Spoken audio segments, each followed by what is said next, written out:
Today I'm going to be giving you my complete review of Warworld, the Justice League animated series episode. We're going to look at the parallels between this story and Gladiator. We're going to see how they've really used this story to reveal some important aspects of Superman's character. So you don't want to miss that. And also, take a look at if this episode really needs to be two-parters, if there's enough story there, and if they utilize all of the Justice League well, including Green Lantern and Hawkgirl. Watch till the end and see where I place this episode in my list of favorite episodes of Justice League, the animated series, so stay tuned.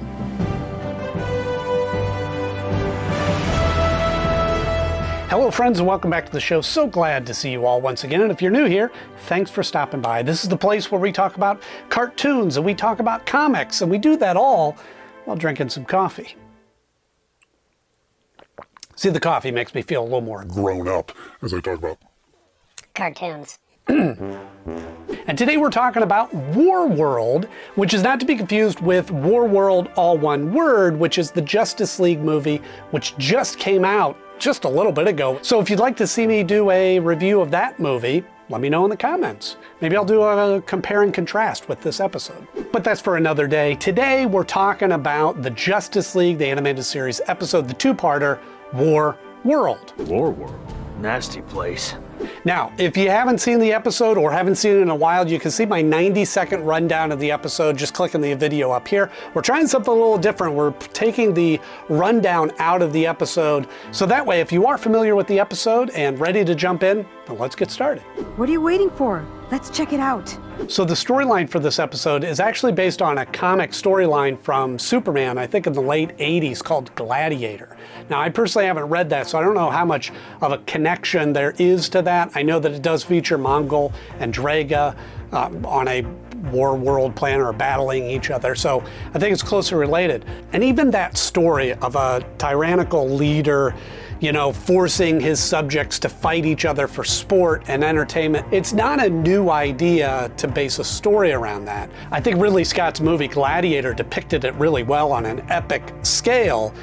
And so it's easy to draw those parallels, but a lot of them are pretty straightforward as far as what you see in those Gladiator fighting each other, battle to the death, the mob has spoken. The people have spoken.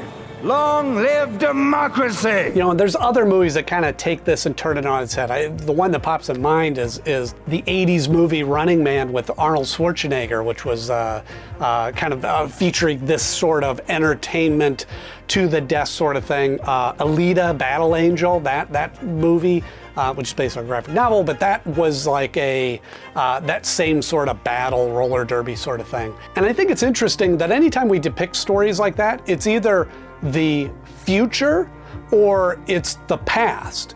And it got me thinking, are there any stories today or is there any reality to that today?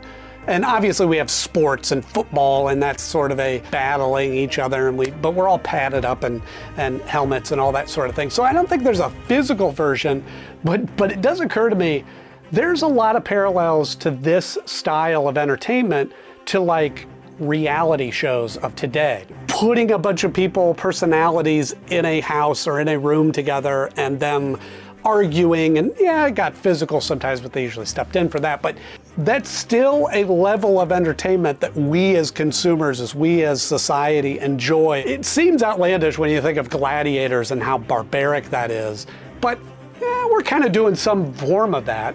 Certainly there was the American Gladiators, which was a safe version of these battles from, I think that was like the 90s.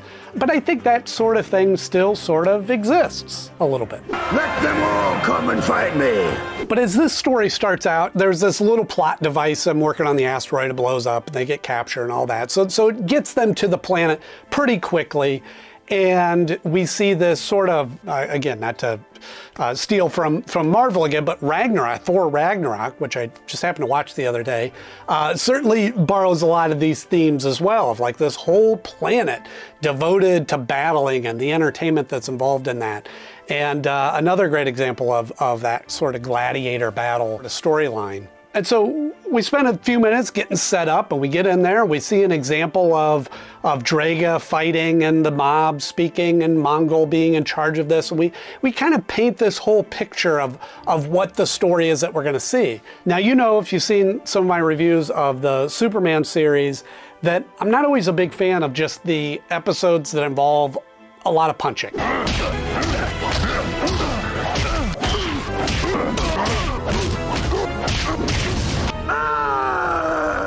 This really is, on a surface level, exactly what this episode is promising and delivers. Move it! You don't want to miss the fight? And in that regard, I feel like this could have just been a Superman episode. Superman! Superman! Superman! Superman! Even Martian Manhunter, although he is captured with Superman and featured in there, he actually doesn't do the battling and ends up kind of taking on the heroic role of trying to save Superman or trying to pull Superman out of there. So a lot of the story is about Superman playing that Russell Crowe sort of role of he is the underdog working his way up through the ranks and is going to be named the new champion of the war world. I gotta admit, he's a real champ. Him refusing to battle for entertainment. I won't fight for your amusement, Mongol. And eventually Mongol having to fight him directly, which is exactly what happens in the Gladiator movie. Incredible. That in itself, to me, doesn't feel like enough story. I don't know if this one should have been a two-parter. Weak.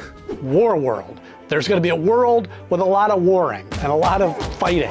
Okay, that's exactly what it is. I was good with about 20 minutes of this. I didn't need 2 episodes of it. That's dreadful. There's many characters who aren't even in it. Wonder Woman, Batman, The Flash, and the other 2 characters that are in this, aside from Superman and Martian Manhunter, are Green Lantern and Hawkgirl, which I'll get into in just a moment about how underutilized they are in the episode, so stay tuned. You can talk to me, or you can talk to her. Now, one huge positive about this episode is we get to really spend some time with Superman, and we get to develop an element of Superman's character that we certainly saw in the Superman series, but in the Justice League, this is the first time that this has really come up in that. So we see this moment after Superman is captured and he's in the prison and Draga comes down, and that interaction with Draga, that sequence, we really get to see who Superman is, and that is him and Draga insulting him and calling him names, and eventually spits on him, which to me, I've never been spit on, but I see that in movies and I'm like, that has got to be like one of the most insulting things to do to somebody, is physically spitting on them. And we see Draga do that and Superman just takes it. And then Draga walks away and he breaks his chains and he's free. It was just like he could have fought back. He could have just punched Draga in the face or laser-eyed him. What's that called? Heat vision? He could have just done that to Draga, and he didn't. Why didn't you do that when Draga was here? It's called turning the other cheek. There was no reason to fight him. And of course that comes through later when he shows mercy to Draga and the people are speaking, oh, down with Draga, kill him. And he doesn't. Finish him. I refuse. Because that is who Superman is he is at that level of so powerful, he doesn't need to prove anything. He doesn't fear anyone, not even you. And certainly not down in this prison among other people who are captured. He has no need. He can break out of there at any time and save the day, but he doesn't. I don't know if he's brave or just plain crazy. That to me is what makes Superman a great hero. And we see that depicted really well in this sequence. Side note on the animation, I really love the scenes down in the prison where they have those sort of, the lighting creates this like muted color on everybody's outfits and just really looks neat. You don't think about it, but that's a big budget increase to use a different color palette for these scenes or these sequences.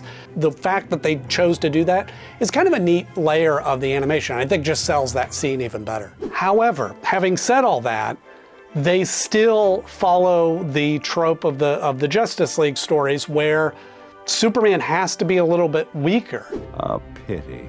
Any of these people that he fights, and Draga included, it seems to be this like toe-to-toe battle. And to me, again, Superman could take out any one of these people that he fights with one blow. literally just a blow or a punch or a heat vision or whatever.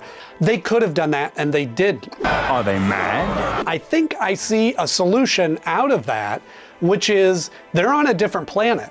And in fact, we see the sky, and I think it was just a design element, but the sky is red.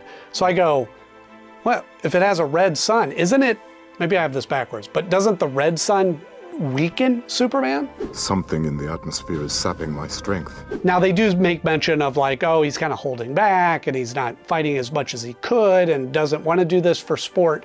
But again, defensively, he could have just flew out of there. We don't have to do this. You don't have a choice. And ironically, Bruce Timm talks about this also on the special features, that this was one of the least well-received episodes of season 1, and he attributes a lot of that to Superman's weakness. And to me, it just doesn't sell well. It just doesn't present itself that well. What are you doing? Making it convincing. Now, on the other side of the galaxy, we have Green Lantern and Hawkgirl, and they were way underutilized. Here's two other really powerful characters that could have certainly gotten Superman out of there pretty quickly, and they seem like just there to as filler or just as to utilize cutaway scenes. I mean, they literally spend all of the first episode searching. How will we ever find them? Searching for Superman and trying to find somebody and trying to figure out where he's gone. Again, they have to kind of weaken their powers. At one point, they're lost on this other planet. Any idea where we are? Not a clue. So we're stuck here. Is that what you're saying? Maybe forever. Wow, that's really pessimistic of you. Can't he communicate with the Green Lantern Corps and be like, hey, who's in this sector? Where am I? How do I get out of here? And they didn't. And they spend most of the second episode just arguing and fighting each other. Now, maybe this is setting up some of their relationship later on. You know, if you've seen the series, you know what's coming up with them. Now, sure, once they find Superman, Green Lantern blocks a laser blast and Hawkgirl destroys the cannon when they are getting ready to destroy Drago's planet. But aside from that, which could have been done by Superman and Martian Manhunter, they didn't move the story forward a lot. I'm losing the trail. And in fact, they got double-crossed twice.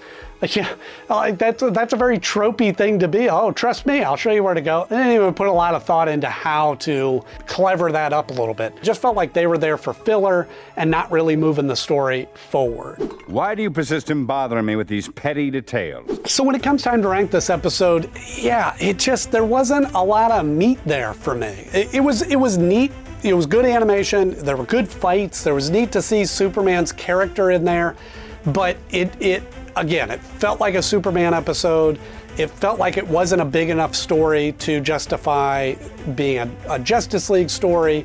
The other Justice League members, the few that there were, weren't utilized in there.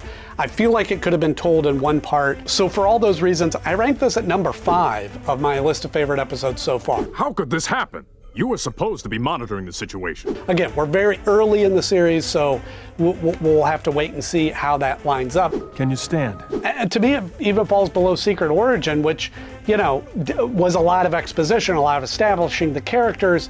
And again, this one felt like it just didn't serve enough of a purpose to hold the ranks of a whole episode. I feel like this idea of Warworld and Draga and Mongol could have been incorporated in or fused into another storyline where they needed some filler. It could have been a B plot of another story, and it sort of just was a filler to me. You're the biggest disappointment of all. But let me know in the comments if you agree or disagree with that. And let me know if you'd like to see me review the Warworld movie. Maybe that's better, maybe it's worse. I don't know. Let's take a look at that. Let me know in the comments if you'd like to see a review of that from me. And as always, thank you so much for watching, and be sure to hit subscribe and like, because next up we're going to be talking about Brave and the Bold, not the series, the episode Brave and the Bold of Justice League. We'll see you then. And as always, I'll see you soon.